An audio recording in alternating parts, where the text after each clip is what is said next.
Buenos días a todos en un nuevo episodio de Brotes de Ciencia. Hoy tenemos con nosotros a un investigador de primer nivel. Tenemos a Abraham Esteban Núñez, que es doctor en bioquímica por la Universidad de Granada, investigador principal del grupo BioE de la Universidad de Alcalá y del Instituto Indea Agua, también situado en Alcalá de Henares.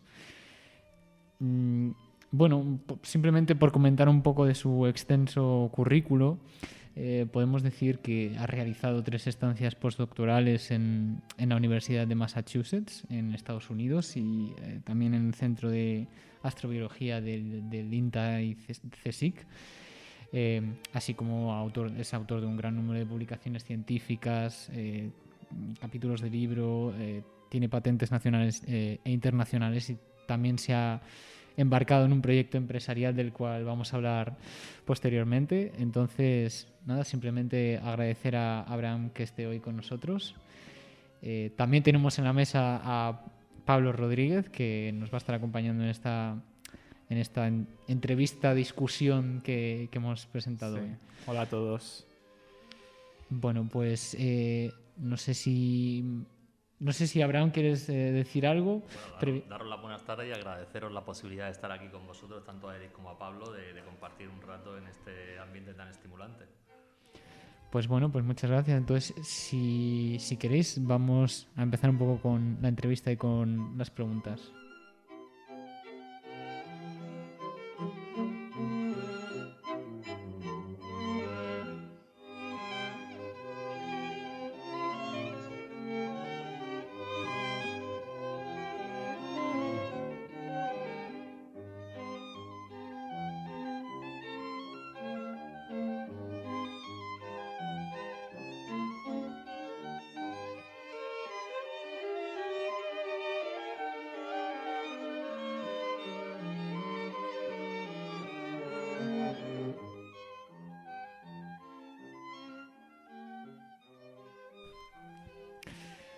Bueno, Abraham, ¿en qué consiste el proyecto BioE del cual eres investigador principal?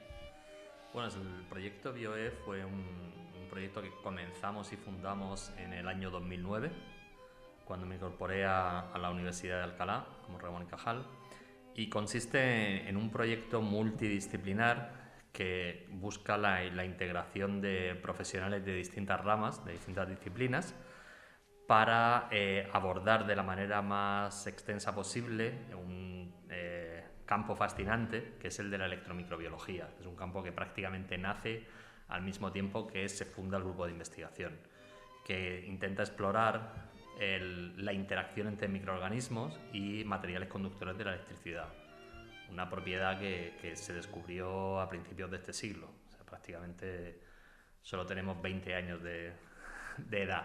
Estamos llegando a la juventud ahora mismo. A la mayoría de edad, ¿no? A la mayoría de edad, efectivamente. Sí, eso iba a comentar, ¿no? Porque dentro de las aplicaciones de la biotecnología ambiental, pues se conoce el tema de la bioremediación, ¿no? Pseudomonas que comen petróleo, que se han utilizado en vertidos, ¿no? Como en el Prestige, por ejemplo. Plantas que asimilan metales. Sí, bueno, justo de hecho hace unas semanas tuvimos aquí en la escuela en lo que llaman lo de lunes de investigación, una investigadora que nos estaba hablando precisamente de eso, de fitorremediación y del uso de microorganismos para mejorar, optimizar la fitorremediación.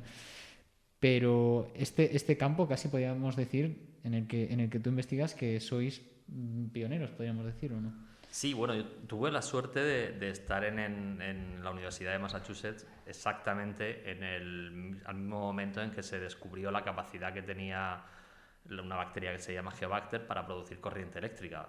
Entonces, pues tuve la suerte de estar ahí en el parto, ¿no?, del niño.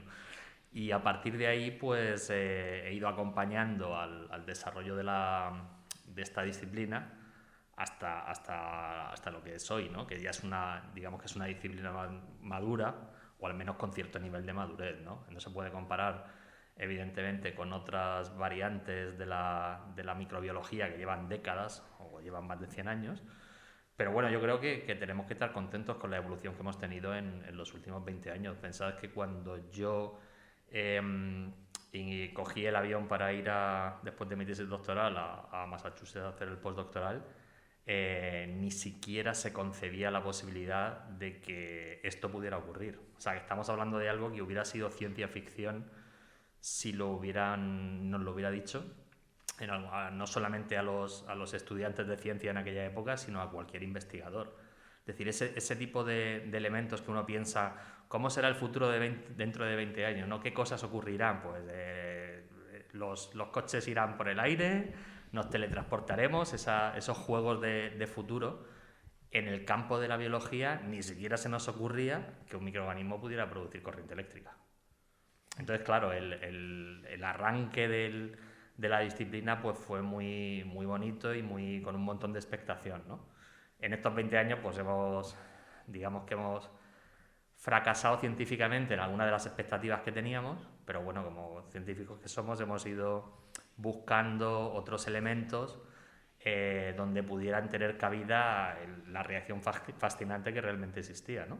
Y entonces, pues bueno, seguro que a lo largo del próximo rato podremos contar y debatir y entender hasta dónde hemos llegado. Sí, es algo bastante natural que con el tiempo el conocimiento de un determinado campo de investigación, pues a prueba y error, pues va creciendo y se va haciendo más robusto. Pero bueno, sí. Aún así eso no le quita pero lo bueno, además fascinante. es un poco como estábamos comentando, ¿no? O sea, hay muchos otros campos a lo mejor en los que sí que se tenía o sí que se les ponía más esperanza, ¿no? de desarrollarse más. No sé, a lo mejor a mí particularmente se me ocurre el tema del tratamiento de cáncer, por ejemplo. Y sin embargo se ha visto, bueno, también está un poco acompañado con ese vuelta a ponerse de moda un poco de la microbiología, que estaba un poco en un cajón oscuro después de, bueno, ya de la época de los grandes, digamos, de Koch y de Pasteur. Ya había quedado un poco relegado, es el campo de la microbiología. Estaban microbiología. infravaloradas. Y sin embargo se ha visto que el uso de bacterias, de microorganismos en general, en aplicaciones biotecnológicas puede tener mucho recorrido. Sí, bueno, yo me atrevo a decir incluso que la biología molecular hizo mucho daño ahí, ¿no? La biología molecular entendida como genética. Cuando se produjo el boom, y más en España, quiero decir, con la cantidad de figuras que ha habido en torno a la biología molecular, pues el interés normal de los estudiantes y los investigadores jóvenes pues fue en esa dirección. O sea, las mayores fuentes de financiación se intentaron resolver problemas que pasaban sí o sí por la biología molecular, porque parecía que había que utilizar biología molecular para resolver ciertos problemas, ¿no? Y ahora es como que, bueno, digamos, ese boom se ha serenado después de varias décadas. O sea, esto no ha sido ni siquiera en 10 o 15 años, hablo de décadas. Y entonces de pronto hay un redescubrimiento de la importancia que tiene la fisiología. Es decir, está muy bien estudiar los genes, pero está también muy bien estudiar la célula viva. Y durante un tiempo, pues me temo que se nos olvidó, ¿no? Con ese boom. Y ahora, claro, de pronto te das cuenta que puedes combinar lo mejor de los dos mundos. Puedes aprender y utilizar todas las herramientas de las últimas décadas basadas en biología molecular, de las cuales muchas se han desarrollado en España, como sabéis, porque tenemos verdaderos líderes en el campo, pero podemos aplicar todo eso a la célula viva. Es decir, no al estudio in vitro del gen, sino al microorganismo en todo su esplendor, ¿no? Y aprender de él, de la cantidad de cosas nuevas que todavía nos quedan por explorar.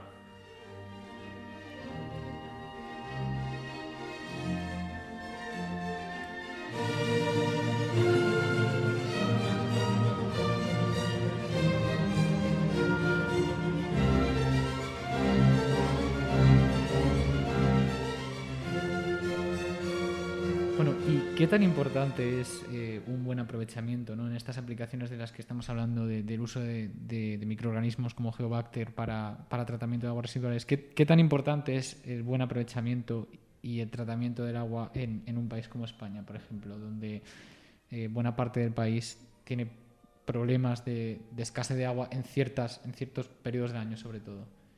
Sí, bueno, el problema del agua es un problema intrínseco a la propia naturaleza ibérica a todos los niveles, ¿no? Desde el más obvio, que es la escasez, como tú comentabas, que es el que siempre piensa la gente, ¿no? Pero luego hay otro muy importante, que es el que es un vehículo contaminante, en el que nosotros, sin darnos cuenta, estamos vertiendo todos los días de forma en nuestra actividad diaria pues una serie de contaminantes, o sea, no solo las fábricas contaminan y las industrias, no hay que irse a los grandes, digamos, elementos de producción industrial, sino que nosotros en nuestra actividad diaria estamos contaminando, ¿no? Con todos los fármacos que tomamos, con todos estos compuestos que utilizamos en nuestra higiene diaria. O sea, hay un elemento contaminante que está perjudicando al medio ambiente. Y luego un tercer elemento que la gente suele ignorar y es el de la energía. Es decir, el agua está ligada a la energía de forma directa, tanto en el transporte del agua como en los tratamientos de agua. Es decir, los tratamientos convencionales de agua residual, es decir, limpiar el agua, cuesta mucha energía por la digamos, la estrategia biotecnológica que se decidió hace algo más de 100 años, ¿no? Que no es la correcta.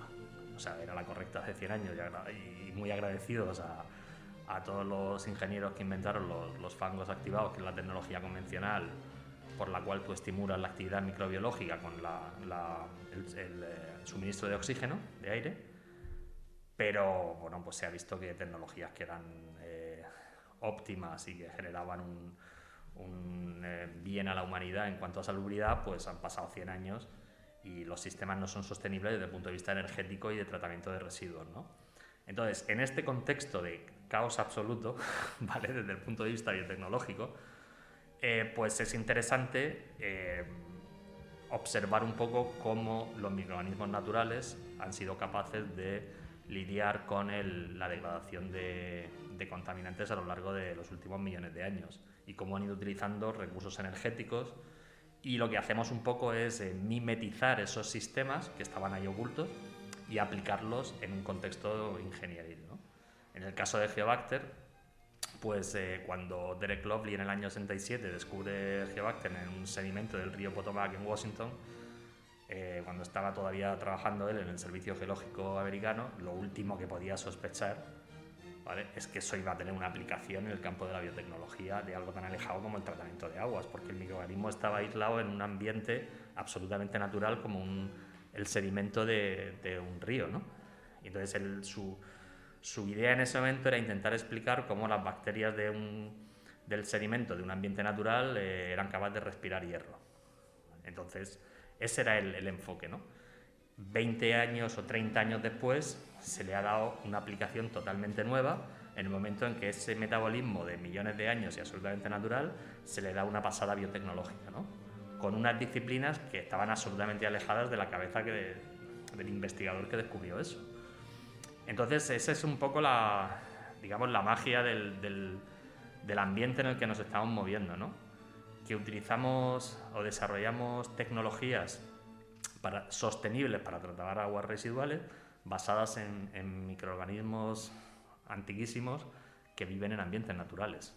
Y rescatamos esos procesos y nos valemos de esa optimización de millones de años de la naturaleza, de ir eligiendo reacciones que son las más apropiadas para hacer determinados procesos. ¿Y cuáles dirías que son las consecuencias de no evolucionar hacia esa tecnología más sostenible y mantener esa tecnología o esa ingeniería de tratamiento más antigua de fangos activados? ¿Cuáles crees que son las consecuencias a largo plazo? Pues las consecuencias, desgraciadamente no tenemos que irnos ni a largo plazo. A corto plazo, muchas de las pequeñas poblaciones que hay en España están teniendo que cerrar sus depuradoras por no poder mantener los gastos de operación de la misma basados en estos sistemas. Y España está recibiendo multas continuas por no depurar bien sus aguas, sobre todo en pequeños municipios. O sea, es una cosa que no nos afecta a las grandes ciudades. Claro, sí. Los que estamos en las grandes ciudades pues tenemos la suerte de tener empresas públicas que se encargan de que todo funcione. En nuestro caso, por ejemplo, el canal de Isabel II, que es una empresa de referencia, ¿vale? Pero no todo el mundo vive en Madrid downtown. Sí. ¿Vale? Hay muchísimos, para que os hagáis una idea, unos 2 millones de personas en España que no tienen un tratamiento adecuado de aguas. Entonces, y no lo tienen no porque no se pueda construir la depuradora, sino porque las depuradoras, digamos, tradicionales tienen unos costes de operación basados en energía, en el uso ineficiente de la energía y en la gestión del residuo, que al final no es más que biomasa bacteriana que se va creando, que hacen que sea inabordable el que un municipio pequeño pueda costear esos gastos, ¿no? Las ciudades grandes van a poder seguir utilizando este tipo de tratamientos porque digamos que todos pagamos impuestos y somos una gran población como para poder sustentarla, pero claro, son muchos millones de personas los que no tienen el tratamiento adecuado. Entonces, en la búsqueda de sistemas sostenibles que no pasen por el gasto de la energía y que no generen residuos, pues se ha visto, de hecho están fomentándose de manera ahora mismo muy intensa por toda la Unión Europea para poder implementarla, ¿no? O sea, se está moviendo la balanza hacia la búsqueda de lo biológico, lo sostenible, lo que no cuesta energía y bueno, estamos precisamente viviendo unas semanas donde todo el mundo rápidamente se está dando cuenta del hecho del precio que tiene la energía y cómo en momentos de crisis el poder tener un sistema que no utilice energía es una ventaja impresionante, ¿no? Claro, justo en estos momentos ahora donde parece ser que esta necesidad es todavía casi más acuciante, ¿no? De dar una solución, principalmente con el problema del alto coste de la energía que para municipios pequeños donde la actividad económica pues o se basa en el sector primario y ni aún así y ni aún así pues me imagino que supone una dificultad. Y de hecho precisamente en eso está un poco su grupo de investigación, ¿no? Porque usted también es emprendedor, podríamos decir, ¿no? Sí, bueno, en un momento de mi carrera científica, junto a colaboradores que en ese momento me rodeaban, formando parte del propio grupo, ¿vale? Esto no es una decisiones a veces no son solo unipersonales, pues nos lanzamos a la aventura de fundar una empresa de base tecnológica, ¿no? Con la idea sobre todo de acelerar los procesos de implementación de las ideas que teníamos. Llega un momento en que en un grupo de investigación, en un entorno académico, la propia estructura del sistema te impide seguir creciendo. Y es una pena porque, en estos techos que nos ocupan hoy y que nos rodean hoy, pues estoy seguro que han salido muchísimas ideas que podían haber llegado a lo mejor a una aplicación interesante y no lo han hecho no por la incapacidad de los que las crearon, sino que porque la propia estructura del sistema no está diseñada para eso. Entonces pensamos que una de las posibilidades era cambiar un poco el vehículo de crecimiento, ¿no? Hasta ahora había sido el mundo académico, pero una empresa de base tecnológica te hace trabajar de una manera determinada.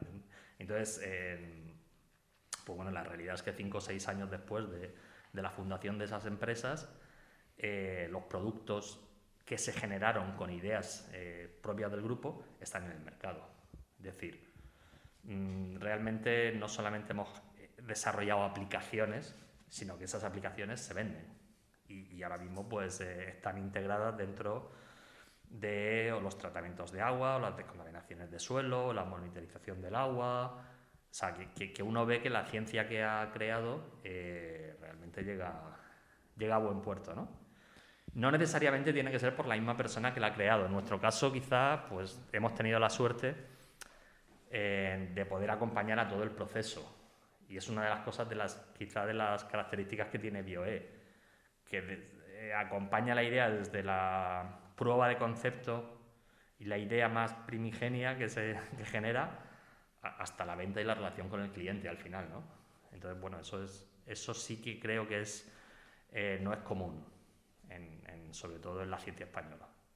Sí, porque además, por desgracia, en proyectos de innovación y sobre todo que tengan la posibilidad de poner un problema, o sea, una solución a un problema real, pues muchas veces, por desgracia, la ciencia tiene como que demostrar fehacientemente con mucha fuerza de que tiene potencial y que la escuchen, ¿no? A proyectos de investigación con esas ideas innovadoras y con mucho potencial que si les escucharan un poco más, pues sería mucho mejor, evidentemente, para su desarrollo y su implementación en el mercado. Sí, a mí lo que sí me gustaría insistir es en la idea de que no todos los científicos tienen que acabar haciendo proyectos aplicados o que sus productos tienen que convertirse, el producto de su ciencia tiene que convertirse en algo directamente útil, ¿vale? Eso sí me gustaría desterrar esa idea, aunque ese ha sido el camino que yo haya elegido, ¿de acuerdo? Cuando Derek Lovely encontró Geobacter en el río Potomac, no estaba buscando ninguna aplicación, es decir, descubrimientos de ciencia básica absolutamente básicos. Luego ya se verá si años o décadas después otros investigadores los pueden convertir en algo aplicado. Entonces, es absolutamente injusto calificar a un investigador de mejor o peor investigador en función de la trascendencia que haya tenido su ciencia, desde el punto de vista aplicado, ¿vale? Es decir, nadie tiene una bola de cristal para saber si lo que ahora es el descubrimiento de vosotros que estáis en el mundo agrario, un patógeno de pronto del olivo, pues pueda ser simplemente pues un estudio absolutamente básico hoy, y dentro de 15 años se puede apoyar uno en él para desarrollar a lo mejor algún tipo de pues de resultado, de solución, ¿no? O de cura contra una enfermedad. Entonces hay que desacoplar un poco eso, ¿no? Y no ser tan...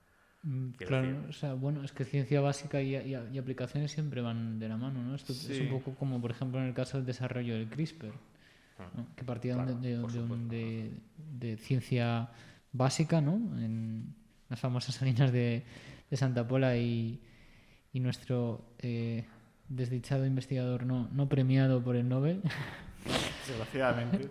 claro, a pesar de que el desarrollo partió realmente de aquí. Sí. Pero vamos, que sí, que acaban yendo de la mano. Pero ya siguiendo un poco con el hilo de la tecnología de Medland, se llama, Sí. ¿verdad? Dentro de la startup Medfilter, ¿cuál ha sido la acogida, digamos, en el mercado de esta tecnología? Bueno, estamos ahora precisamente integrándonos en el mercado. Tengo que decir que la aceptación internacional va mejor que la nacional, que tampoco creo que le sorprenda a nadie. No, a mí no, ¿Vale? pero... Pero sí, bueno, hemos tenido un par de años de pandemia duros, como os podéis imaginar, en las que no hemos podido viajar. Entonces, en el momento en que uno no puede viajar, pues toda la actividad comercial se ve afectada, ¿no? Sobre todo con sistemas que son muy innovadores y que están relacionados con el medio ambiente y no con otro tipo de productos de primera necesidad, pues los consumos se ven cerrados, ¿no? Pero ahora mismo estamos asistiendo a otro pico absoluto de interés comercial por las tecnologías, ¿no? Yo os puedo comentar, por ejemplo, pues en el caso de España, yo sí fue voluntad propia que el primer ejemplo de implementación de la tecnología en Medland fuera en España, ¿no? Y no fuera después de que el 100% de la financiación había sido nacional y regional, y fue en un pueblecito, en un parque natural en Murcia, que fueron la entidad de saneamiento de Samur la primera que dio el paso al frente y dijo, sí, yo quiero financiar esto y quiero adquirir esto y demostrar que funciona, ¿no? Y a partir de ahí pues hemos tenido iniciativas tanto privadas como públicas. Hay un camping, por ejemplo, que se llama Los Escullos en Cabo de Gata, que es un camping ecológico, pues donde todo el agua generada por el camping, que son unas 1000 personas, pues se trata íntegramente con uno de los sistemas Medland, que no tiene coste energético y no genera residuos, ¿no? Y es un sistema que se está integrando. Y ya a nivel internacional, pues ayer precisamente hicieron una entrevista en un colegio rumano donde hemos integrado un sistema para el tratamiento de aguas dentro de un propio colegio. Estamos también tratando el agua de un club de fútbol en Bélgica. Estamos en Dinamarca, Argentina, en México, en la India, en China, en Inglaterra, en la isla de Lesbos. O sea que estamos integrando la tecnología en distintos espacios, ¿no? En España estamos también en hoteles rurales. Por supuesto, limpiamos el agua de nuestro propio instituto, al cual estáis invitados. Muchas gracias. De acuerdo a participar, a asistir y poder ver de primera mano cómo es factible descontaminar agua sin coste energético y de forma sostenible y en poco espacio, ¿no?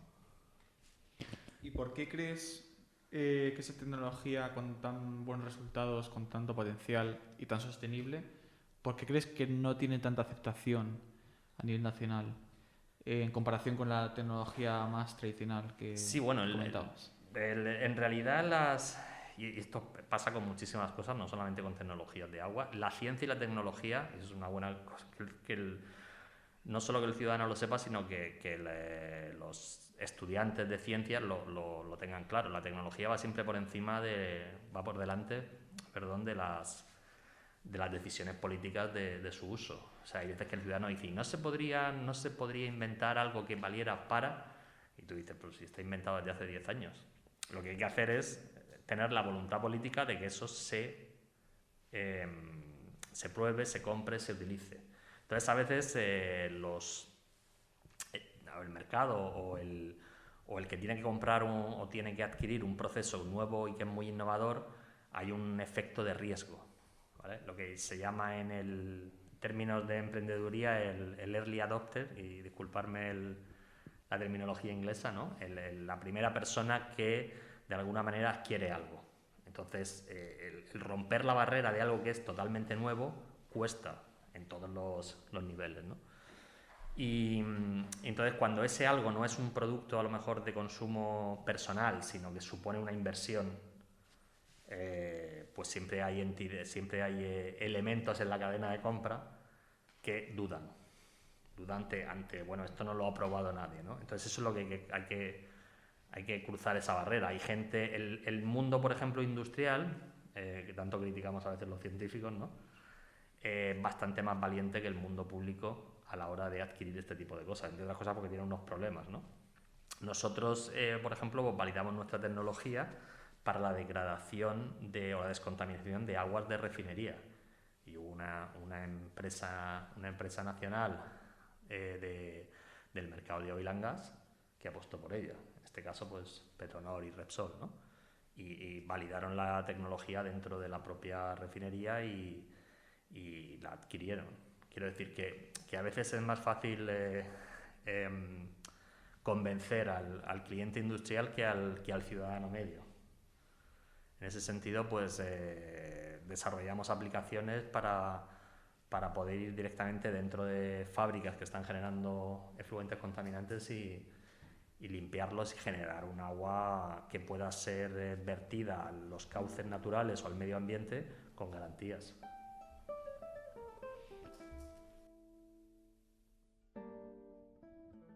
Bueno, has mencionado varias veces la capacidad de bacterias del género Geobacter de tener esta capacidad de generar corriente eléctrica.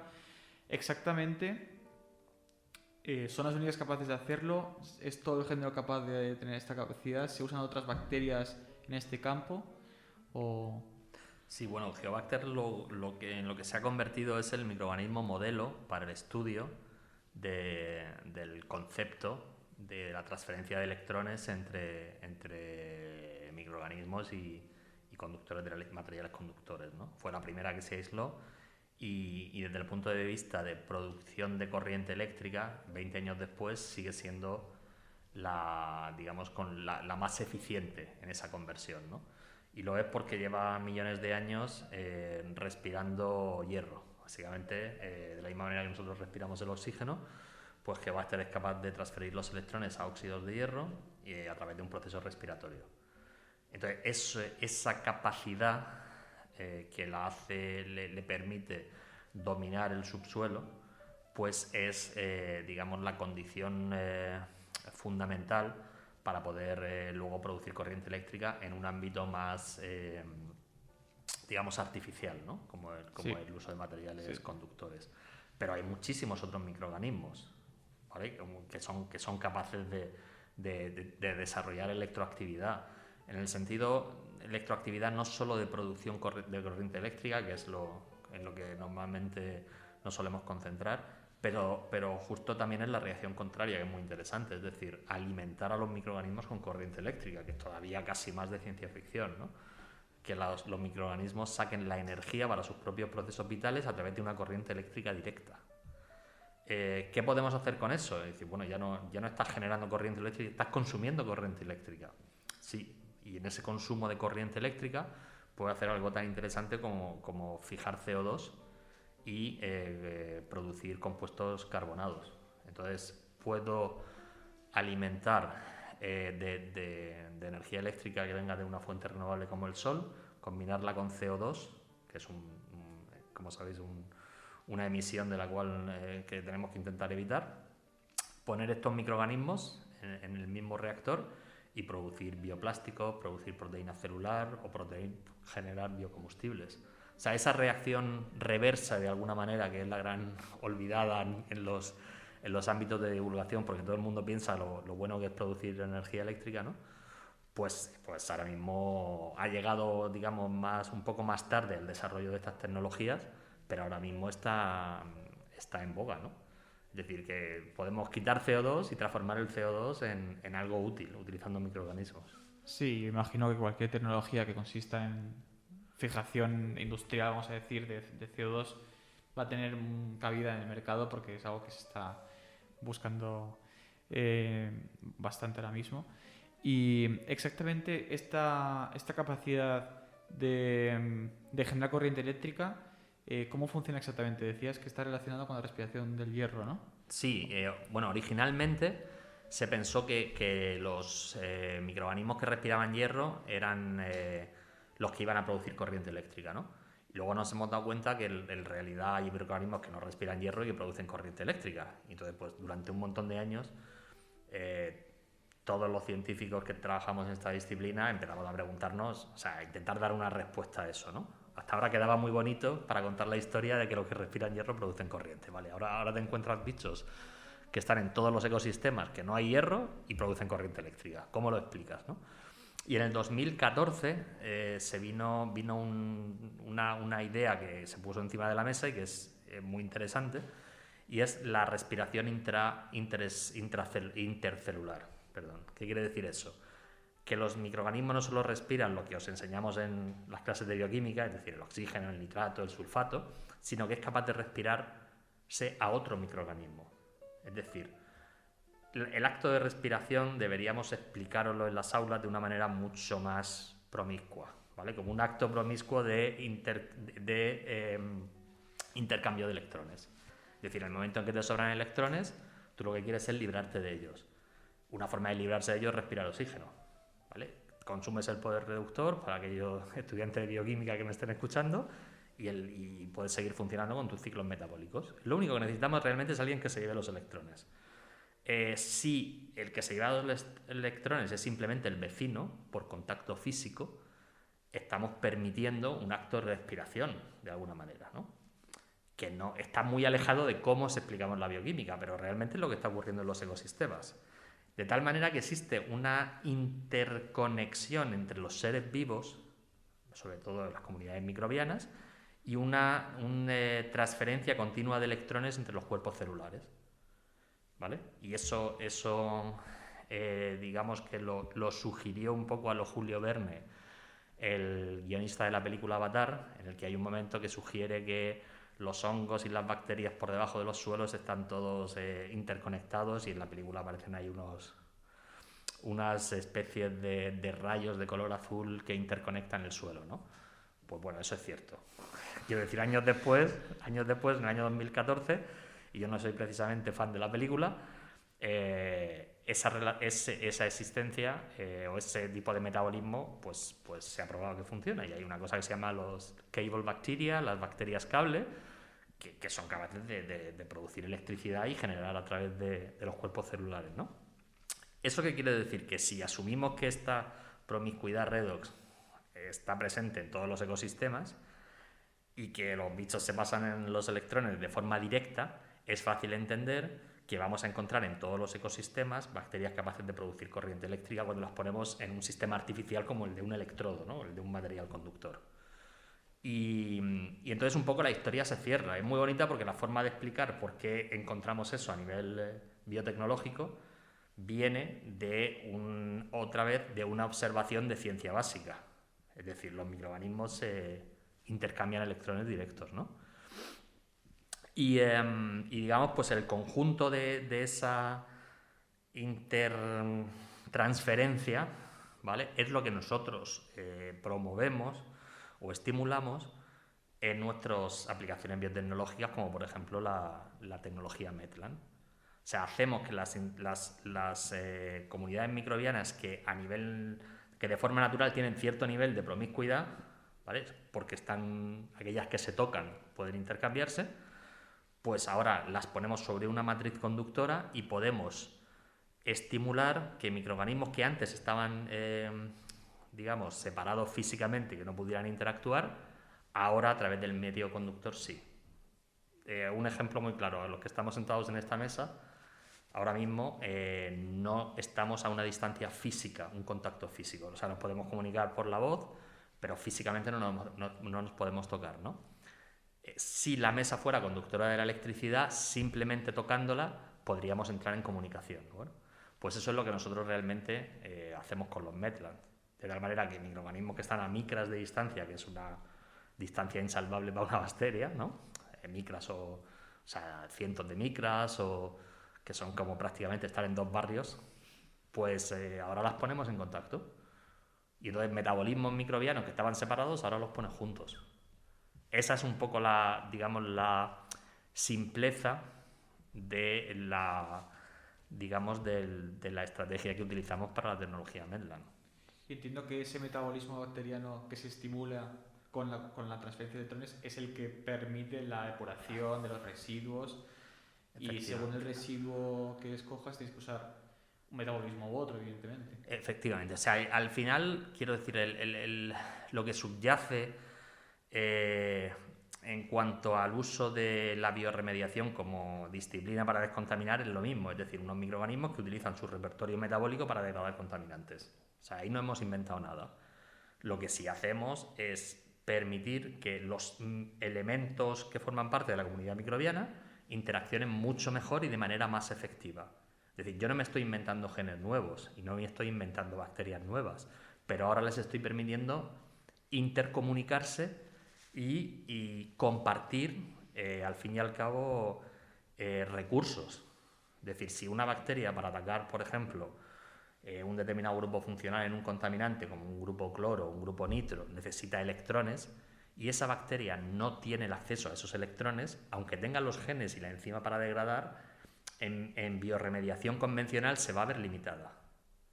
En electrobiorremediación, que es lo que hacemos nosotros, resulta que solo se tiene que esperar a que en algún momento su propia falta de electrones va a ser detectada por el material conductor, y las leyes de la física hacen que en el momento en que hay una demanda de electrones, los electrones van a ir solos hacia ella. O sea, las propias leyes de la física son las que distribuyen los electrones en función de los potenciales redox, de que haya una demanda o no, ¿no?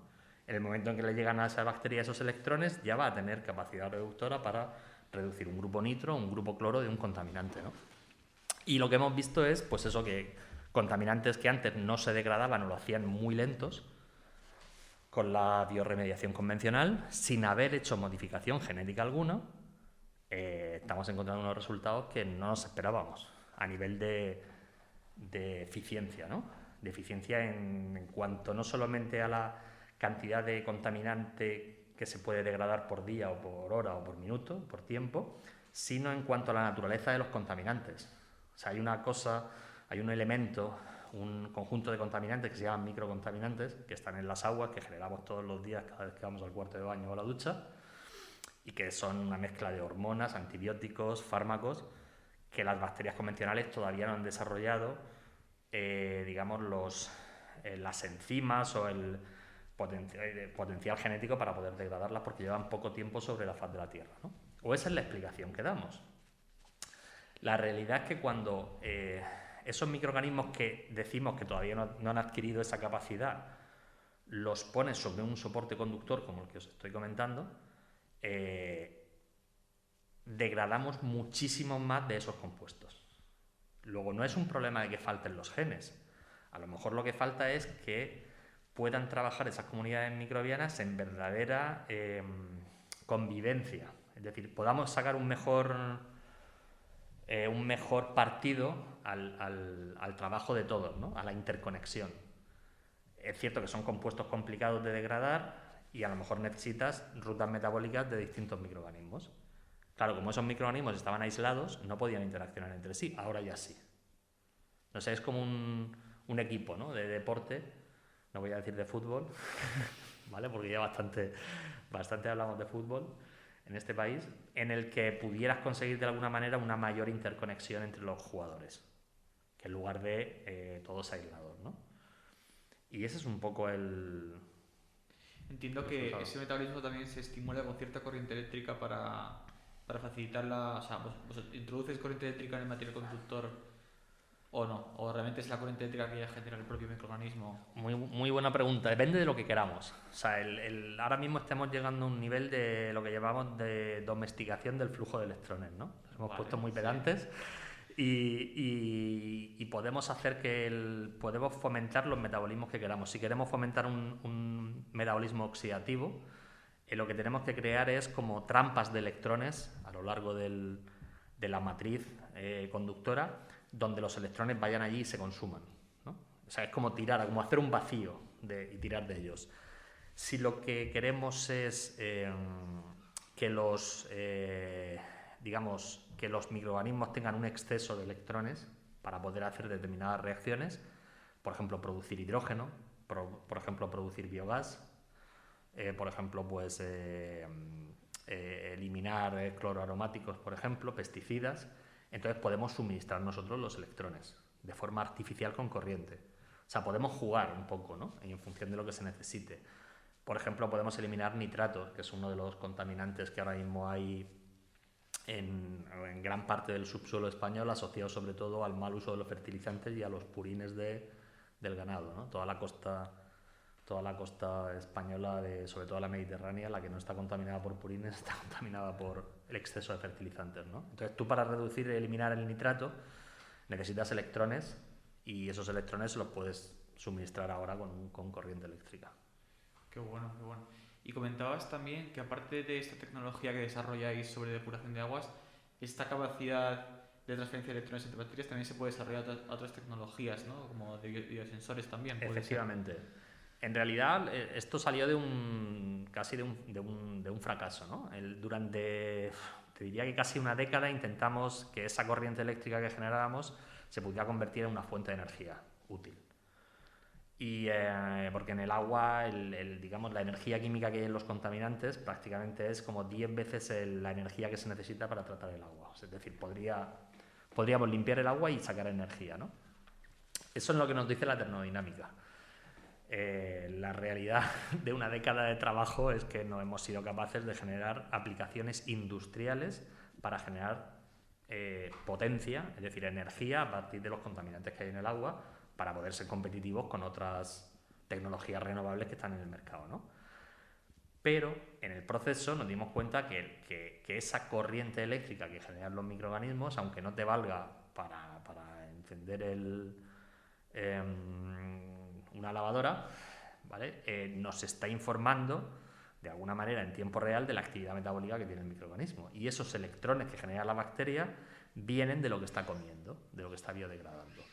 De tal manera que se puede establecer una correlación directa entre la corriente que uno mide y la calidad del agua. Es decir, si el agua está muy sucia y hay muchos contaminantes orgánicos, la bacteria está muy feliz, come mucho y produce mucha corriente eléctrica. Y toda la tecnología en torno a la sensorización y a la medición de esas corrientes ya existe, es decir, está a una escala que es perfectamente útil y manejable. Es decir, un miliamperio o X microamperios no tienen ningún tipo de valor desde el punto de vista energético, pero sí como testigos o como chivatos de qué es lo que está ocurriendo en el medio ambiente. Entonces, con esa idea, pues fundamos otra empresa de base tecnológica que se llama Nanoelectra, que desarrolla hardware y equipos para la determinación o la medición de calidad de agua, por ejemplo, utilizando la corriente de los microorganismos, ¿no? Y entonces, pues bueno, en ese sentido, en la empresa hacemos todo, o sea, desde la electrónica, los equipos, los microorganismos, Hacemos una cosa muy, muy interesante también, que es impresión 3D de células. Como biólogos, pues es una probablemente de las cosas más, quiero decir, más fascinantes en las que nos estamos viendo ahora, ¿no? Utilizamos las impresoras que se utilizan para hacer tejidos para hacer impresión de comunidades microbianas, con lo cual podemos imprimir comunidades microbianas a la carta con capacidad para degradar determinados contaminantes y producir corriente eléctrica. Claro, imagino que digamos, una determinada red microbiana bien distribuida será más eficiente en ese proceso que una más heterogénea, con clústeres de un lado y luego en zonas nada, ¿no? Efectivamente, al menos el arranque te permite un arranque más ordenado. O sea, al final a la naturaleza no le puedes poner tampoco puertas, ¿vale?, al campo, y todo el mundo que trabaja en microbiología sabe que los microorganismos al final ellos van a elegir su mejor disposición, y si hay alguno que dentro de la comunidad microbiana no está haciendo un papel importante, pues se le va a dar puerta, ¿no? Pero desde el punto de vista biotech es muy interesante empezar en condiciones conocidas y poder acelerar procesos de evolución de comunidades que pueden tardar a veces pues semanas o meses, empezar con condiciones ya ordenadas. Es decir, si yo sé que el Geobacter va a acabar a lo largo del desarrollo del biofilm pues pegadito al electrodo, puedo hacer directamente una capa de Geobacter sobre el electrodo, imprimirla y sobre ella imprimir otras comunidades microbianas que son las que van a tener la promiscuidad redas con él. O sea, puedo ir haciendo sándwich de microorganismos en función de lo que vaya a necesitar, ¿no? Y ese es, digamos, uno de los últimos elementos de innovación que estamos desarrollando. Pues desde luego yo por lo menos pienso que son muy interesantes, no creo que sea el único, y que desde luego tienen muchísimo potencial, o sea, no puedo negar imaginármelo. Y la verdad es que es una muy buena prueba del potencial de la biotecnología, que es lo que estudiamos Eric y yo, y de la bioremediación, y de que no todo se basa en genes. Efectivamente, pero también es importante la fisiología y el metabolismo. Así que nada, pues pasamos a un debate un poco más abierto, ¿no? Sí.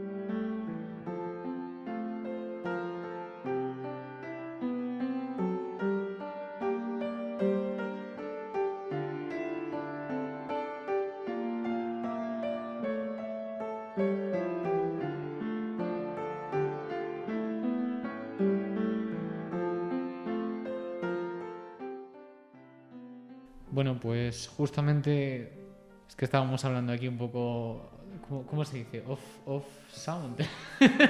Bueno, muteado. Yo digo muteado. Bueno, y teníamos aquí un debate interesante que creo que podríamos transmitir también. De hecho, parte de estos asuntos ya lo estuvimos hablando porque hicimos un episodio con un científico argentino.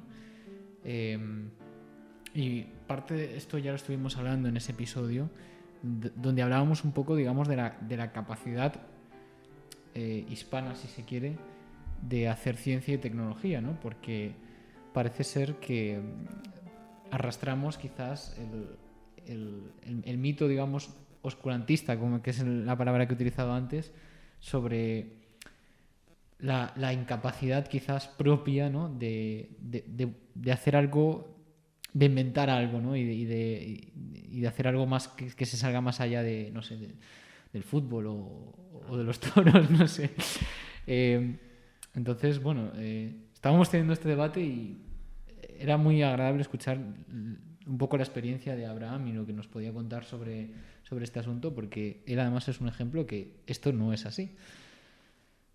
Sí, bueno, en realidad me imagino que hay muchísimos casos de éxito en la ciencia española, ¿no? A todos los niveles, desde gente que ha alcanzado pues niveles top, donde realmente ha habido un impacto y ha cambiado la forma de ver el mundo, pues como le pasó a Cajal hace muchísimo tiempo, a otros casos, a lo mejor porque la ciencia ahora se hace de otra manera, ¿no? Y lo que sí es cierto en relación a lo que comentabais, que quizá las historias positivas no se acaban de contar.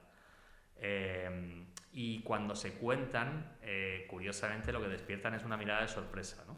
Es decir, cuando yo a lo mejor comparto comparto mantel con alguien que no es de ciencia, esperan de alguna manera que cuando te preguntan cómo te va y quizás a veces con curiosidad, ¿no? Porque la gente normalmente está alejada del mundo científico. O sea, los que estamos en el mundo académico, pues estamos 24 horas al día enriqueciéndonos en el mismo ámbito, pero no nos damos cuenta que el resto del mundo es totalmente diferente. Somos como una burbuja. Somos una burbujita, una burbujita muy pequeña. Entonces, cuando entras en contacto con esa gente, mucha gente está curiosa, ¿no?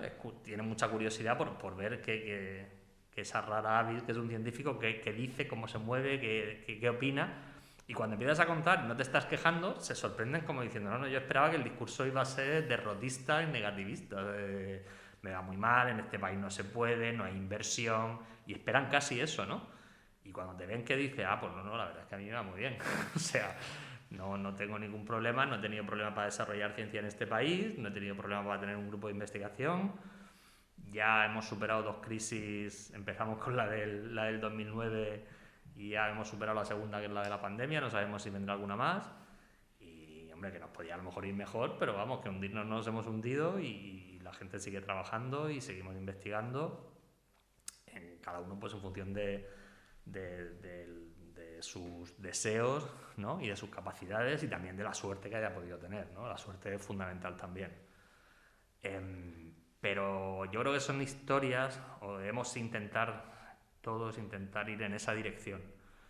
Y no me refiero en la del éxito, no irnos al tema de ir vendiendo éxitos, sino intentar tener una visión más optimista de lo que es la carrera científica. Porque si no, creo que hacemos un flaco favor a los que están empezando, o a los que todavía no han empezado a hacer ciencia, sino que están formándose académicamente, como podéis ser vosotros, y que tienen el derecho a escuchar un mensaje positivo. O incluso los que están decidiendo aún estudiar ciencias. Por supuesto. Sí.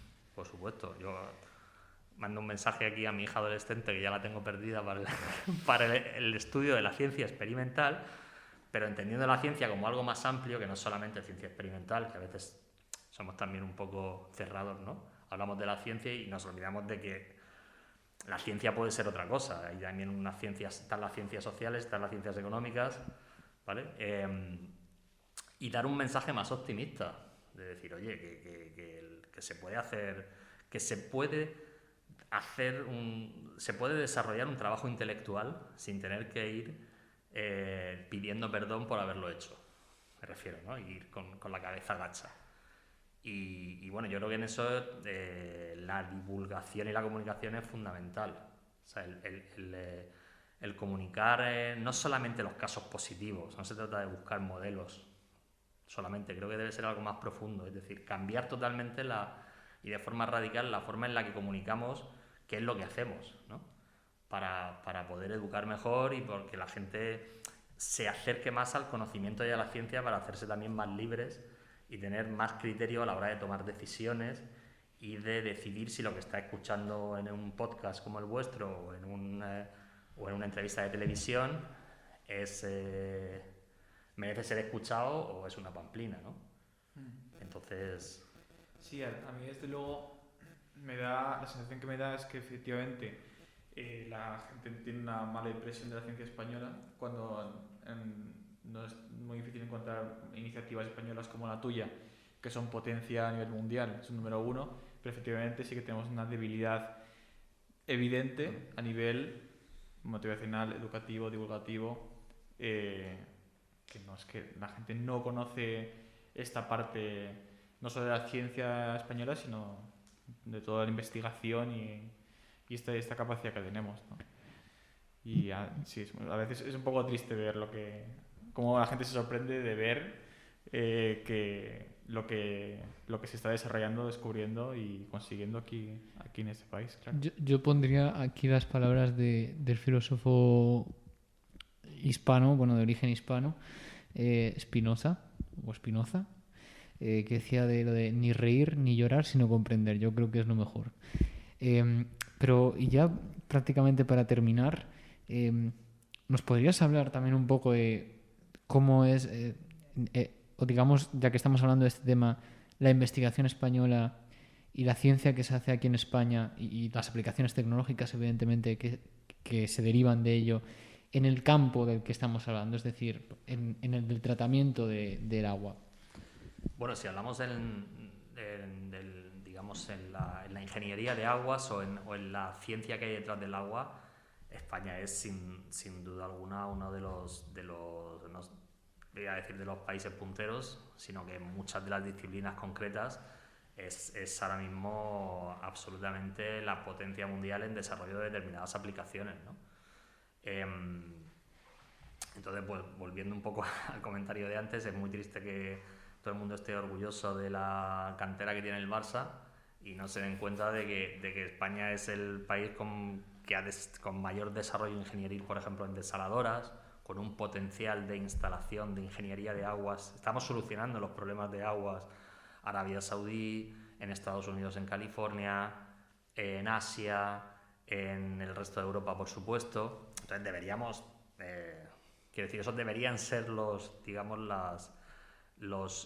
modelos en los que se fijaran también la gente que está empezando, ¿no? Decir, oye, pues estoy orgulloso, lo mismo que mi país ha ganado no sé cuántas Champions, que no lo sé cuántas, pues resulta que está desalando el agua que se bebe en toda la costa, ¿no? O sea, uno va a Denia y de pronto no se para a pensar, oye, yo estoy aquí de vacaciones, ha aumentado la población X% en verano, y uno no se pregunta, ¿no?, de dónde viene ese agua.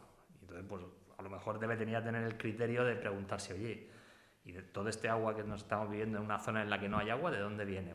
Pues viene de desalación. O sea, se está desalando todo el agua que luego usted se está bebiendo cuando sale de la playa en Denia. Digo Denia como puede ser el Cabo de Gata en Carboneras, como puede ser otros puntos del país, ¿no? Y es muy interesante, que la gente coja ese criterio, y cuando coge ese criterio, pues a lo mejor se puede preguntar y adelantarse a situaciones que acaban siendo un desastre, ¿no? Como por ejemplo el caos medioambiental que tuvo lugar o que está teniendo todavía lugar en el entorno del Mar Menor en Murcia, ¿no? Quizá con un poco de más criterio por parte de todos, ¿vale? De políticos, por supuesto, de agricultores también y también de ciudadanos. Yo creo que el silencio también es muy cómplice, ¿no? Quiero decir que si en un sitio donde no hay agua durante 20 años se está produciendo un uso, no voy a decir abusivo, pero sí un uso excesivo de agua en un sitio donde no hay el recurso, si la gente está educada, eso te permite preguntarte de dónde viene ese agua, se está extrayendo de forma sostenible, se está cuidando que se utilice de forma sostenible. O sea, el problema no es utilizar el agua, ¿no? El problema es cómo se utilice. Y bueno, cuando en clase en el aula intentamos llevar, por ejemplo,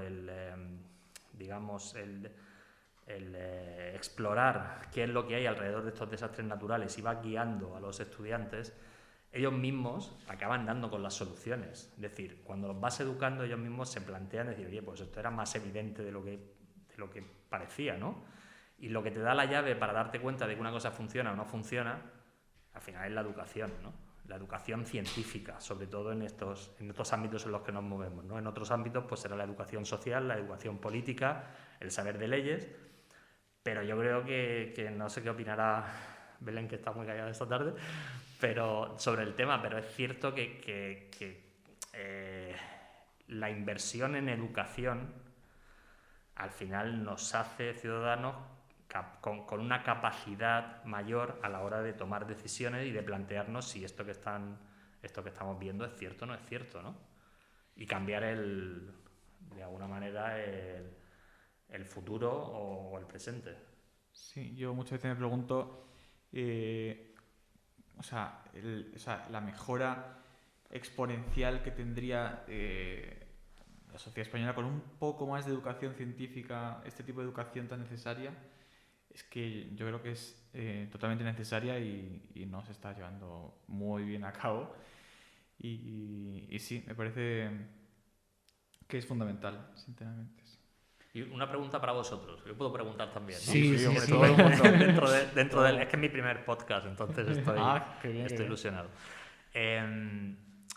¿Hasta qué punto vosotros o sea, evidentemente la actividad que estáis haciendo aquí, aparte de ser enriquecedora, ya os coloca en otro nivel, ¿no? Como parte de la juventud, porque tenéis evidentemente unos intereses que no son comunes. ¿Hasta qué punto veis que es factible estimular a gente como vosotros, o gente, pues eso, que está en vuestra generación, con elementos culturales científicos? O sea, ¿cómo de fácil es llegar con estas herramientas que estáis utilizando vosotros, ¿vale? De forma general a los compañeros que os rodean? No pasa nada, no pasa nada. Que a Abraham se le ha caído la botella. No pasa nada, no es un delito. Lo incluimos y todo natural. Bueno, No pasa nada. ¿Qué decías? ¿Qué decías? no, que hasta qué punto es fácil, o veis que es factible impactar en vuestra generación con elementos culturales de este tipo, entendiendo por cultura la ciencia como cultura. Sí. ¿Respondes tú o respondo yo? Empieza tú si quieres. Bueno, a ver, también esto será un poco cuestión de edad, ¿no? Porque yo creo que cuando uno es joven está ilusionado, cree que puede cambiar el mundo y por eso viene con estas propuestas. Yo, por ejemplo, llevo escribiendo artículos en Wikipedia, que es una cosa muy, muy, muy banal, pero bueno, es algo que llevo haciendo bastantes años y a mí me gusta ver a veces, de vez en cuando, cuáles son las visitas que tienen mis artículos, que desde luego que es una cosa que, bueno, no son artículos de primer nivel, digamos, pero bueno. Y me gusta ver que hay ciertos artículos que están sirviendo para ayudar. Ya no sé quién me los lee, si será a lo mejor una persona, digamos, estudiante o no, pero que sirve para algo algo que no estaba en español, porque muchas veces ese es el problema. Los recursos en la web, en temas de ciencia, prácticamente se hacen todos en inglés. Pero también acercar, digamos, esos conocimientos en nuestro idioma creo que es importante. Yo el otro día estaba viendo precisamente, porque ni me acordaba yo que el artículo del ácido 3,5-dinitrosalicílico, o sea, DNS, que se utiliza en la determinación de azúcares reductores, no me acordaba que lo había creado yo, y de hecho es que tenía que hacer un guión y utilicé el artículo leyéndolo y luego dije, anda, pero si este es mío. Muy interesante eso de decir. Vale. Sí, ¿no? Eric usando sus propias fuentes. Sí, digamos que estaba copiando de Wikipedia, pero a la vez estaba copiando lo que escribí yo. Pero bueno, a su vez utilicé otra bibliografía para escribirlo en ese momento. Entonces, yo creo que desde esta perspectiva sí que es importante que todos, desde una visión colectiva, ¿no? O colectivista, podamos aportar nuestro granito de arena para mover, digamos, conciencias de otras personas, para que otros se sientan también con las herramientas suficientes como para poder decir, bueno, pues gracias a lo que han hecho otros por mí, yo puedo hacer otra cosa, y a su vez es como una cadena, ¿no? O sea, otra cosa valiosa desde el punto de vista científico, ¿no? Además que siempre va a haber, o sea, a mí una cosa que me fascina es lo fácil que es el acceso a la información para cualquiera. Tenemos herramientas para aprender de cualquier cosa. En YouTube tenemos cientos de horas de clases gratis del MIT, de Oxford, de Harvard, totalmente gratis, tal. O sea que el conocimiento es totalmente gratuito. Entonces, al final, aparte de fuerza de voluntad por parte del que quiera aprender, nunca está de más poner una herramienta más que contribuya en la dirección de que la gente haga uso de esas herramientas de divulgación para evidentemente, para mejorar en este conocimiento y pues para un bien común, evidentemente. Y voy a añadir otra cosa porque se me acaba de venir a la mente, pero yo sigo manteniendo contacto con el colegio donde estudié, en el Gredos, y de hecho hace unos meses fui ahí a hacer una práctica, que me traje material que me proporcionó un profesor de aquí, precisamente Luis Rey, que le mando un saludo de aquí si nos está escuchando, que hicimos una práctica sobre digamos la interacción entre rizobio y una leguminosa, para ver un poco cuál era, pues, diferencias en el crecimiento y todo eso. Un poco lo que hicimos en el CBGP. Exactamente, la llevé ahí al colegio y la verdad es que es algo con lo que disfruto mucho. Disfruto enseñar y, sobre todo, motivarlos. Yo siempre les pregunto a mi profesor, oye, cómo va el colegio, ¿no? Y cómo demotivados están, porque es que si no está esa motivación, pues uno no puede lanzarse no sé, a explorar, digamos, qué es lo que le gusta y ser el mejor en eso para luego, no sé, quizás en el futuro ser un nuevo Nobel o lo que sea. Sí. Entonces... Fíjate, de hecho, lo que te comentaba antes, que ayer, bueno, este episodio lo podéis escuchar en un momento, pero bueno, ayer que estuve tomando un café con un antiguo profesor de la ESO, me comentaba eso, que es que la motivación es súper importante y falta muchísimo, sobre todo en los cursos que han sufrido de esta época de pandemia. Y me parece algo muy... Bueno, es una lástima y que yo creo que hay que tratar de podría revertir. intentar corregirse un poco. Corregirse a lo mejor es una palabra un poco fea, pero como que ayudar en la buena dirección con buena divulgación y buena educación sobre todo. Un saludo a Rubén, está aquí. y nada, sencillamente, respondiendo a la pregunta, yo creo que es complicado, necesario y muy gratificante en general. Sí. La verdad. Esperemos que podamos hacer algo en esta sociedad como pequeños lo intentamos. Bueno, nunca se ve, quiero decir, nunca desdeñéis el impacto que puede tener a veces lo presuntamente pequeño.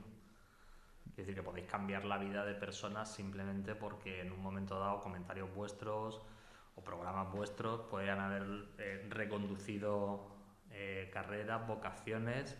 O sea, es muy curioso cuando hablas con la gente que ha pasado, vosotros estáis empezando, pero la gente que lleva 20, 30, 40 años, cuando les preguntas cómo empezaron o qué les hizo cambiar, a veces la razón es anecdótica, ¿eh? Y esa anécdota no viene de una gran institución, viene de un cambio generado quizá por otra persona, un comentario, una situación, una conversación. Entonces eso es parte de la magia de lo que nos dedicamos a la educación, ¿no? La capacidad de influir. A veces ni te das cuenta. Y de hecho hay veces que ni siquiera lo llegas a saber. O sea, hay gente a la que has influido y le has cambiado la vida por un comentario como nos los cambiaron a nosotros, ¿no? Y nunca a lo mejor has tenido la deferencia, y aquí entono yo en mi culpa, ¿no? De volver a la gente que te educó y decir, oye, este comentario tuyo, esta clase que diste o este tal, me inspiró suficiente como para decidir que yo hiciera esto. Y a lo mejor muchos de ellos se sentirían sorprendidos, ¿no? Y decir, me estás diciendo que hace 35 años yo inspiré tu carrera, pero es que te dije, y pues a lo mejor ni te diste cuenta. Sí. Además, uno suele recordar esos momentos clave en los que tienes como una oleada de motivación, inspiración y fascinación, que en mi caso, por ejemplo, un momento así gordo de decir, es que esto es increíble, yo quiero estudiar esto, fue una clase sobre el código genético. Me encantó eso, en la ESO además. Otro saludo para Rubén, que me dio justo esa clase. Y nada, sí, efectivamente. Y además, así un poco ya para ir acabando, me hace muchas veces como mis amigos, la gran parte de mis amigos no tienen nada de cultura científica, bueno, muy poca, ¿vale? Pero no tienen formación científica.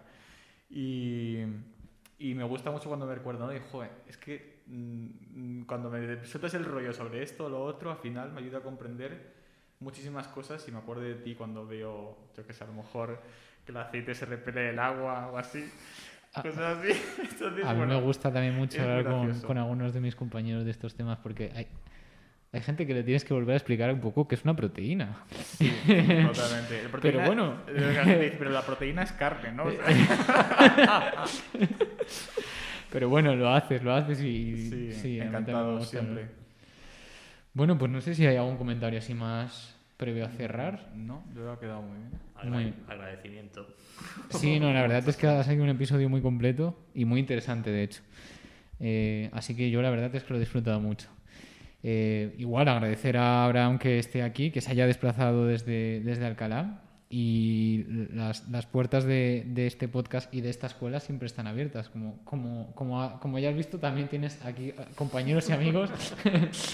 Entonces, simplemente eso, agradecerle su presencia hoy aquí y también a su compañera Belén. Entonces, nada más, simplemente con eso. Y a Pablo, por supuesto, a Pablo. Y nuestro técnico de sonido. Y a nuestro técnico de sonido, Que si gracias, no- Diego. Es maravilloso. sin el técnico de sonido no somos nada. Pues que nos olvida siempre, somos malas personas. Madre mía. Ahí en la sombra siempre. Pues muy bien, pues Pues nada, muchas gracias. muchas gracias y nos vemos en otro episodio de Brotes de Ciencia. Hasta luego.